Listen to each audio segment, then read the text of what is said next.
한 주 동안의 주요 이슈를 살펴보는 소셜 브리핑 크리스천을 위한 세상복입니다. 50세부터 54세까지의 코로나19 백신 접종이 시작됐습니다. 정부는 지난 16일부터 예약을 마친 50세부터 54세까지의 국민 312만 명을 대상으로 접종을 시작했습니다. 현재 예약 중인 18세부터 49세까지는 26일부터 맞게 되는데요. 사전 예약률은 60% 정도지만 기존의 잔여, 얀센 백신을 맞은 사람을 포함하면 전체 예약률은 70%를 웃돌 전망입니다. 한편 미국 정부가 제공한 얀센 백신 40만 회분은 16일에 국내에 도착해 23일부터 교정시설 재소자와 선원 등에게 접종할 예정입니다. 봉오동 전투를 승리로 이끌었던 홍범도 장군의 유해가 78년 만에 고국으로 돌아왔습니다. 홍범도 장군은 1920년에 최진동 장군과 함께 독립군을 이끌고 봉오동 골짜기에서 일본군을 격퇴하며 항일 무장 독립투쟁 역사상 최초의 전면전 승리를 거둔 영웅입니다. 홍범도 장군의 유해가 실린 군 특별수송기는 청와대가 투입한 전투기 6대의 호위를 받으며 서울공항에 도착했습니다. 정부는 대전 현충원에 유해 임시 안치소와 추모재단을 마련할 계획입니다. 밥상 물가가 계속 오르고 있습니다. 낙농진흥회는 이번 달부터 원유 가격을 리터당 947원으로 21원 인상하기로 했습니다.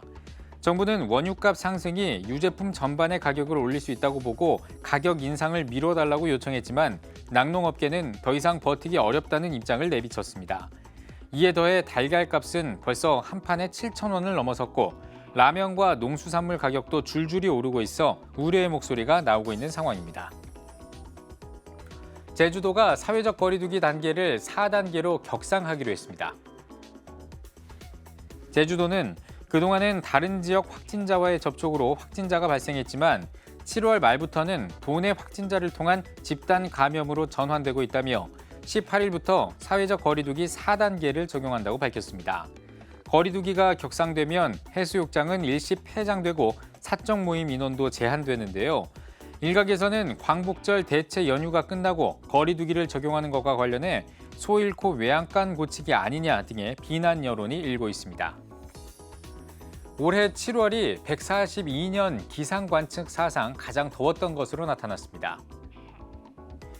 미국 해양대기청은 지난달 지구 표면 온도가 16.73도를 기록하면서 7월 지구 표면 온도로는 관측 이래 최고치였다고 밝혔습니다.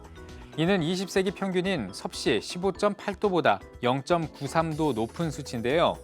미국 해양대기청 릭 스핀레드 대변인은 이번 신기록으로 지구촌 기후변화의 파괴적 경로를 다시 확인할 수 있었다고 설명했습니다. 영화 모가디슈가 2021년 박스오피스 흥행 순위 2위에 올랐습니다. 영화 모가디슈는 누적 관객 수 231만 명을 돌파하며 일본 애니메이션 영화 귀멸의 칼날과 분노의 질주 더 얼티메이트를 제치고 2위에 올랐습니다. 배우 김윤석, 조인성 주연의 영화 모가디슈는 1991년에 소말리아의 수도 모가디슈에서 발생한 내전으로 고립된 사람들의 생사를 건 탈출 이야기를 담고 있습니다. 지금까지 소셜 브리핑 크리스천을 위한 세상복이었습니다.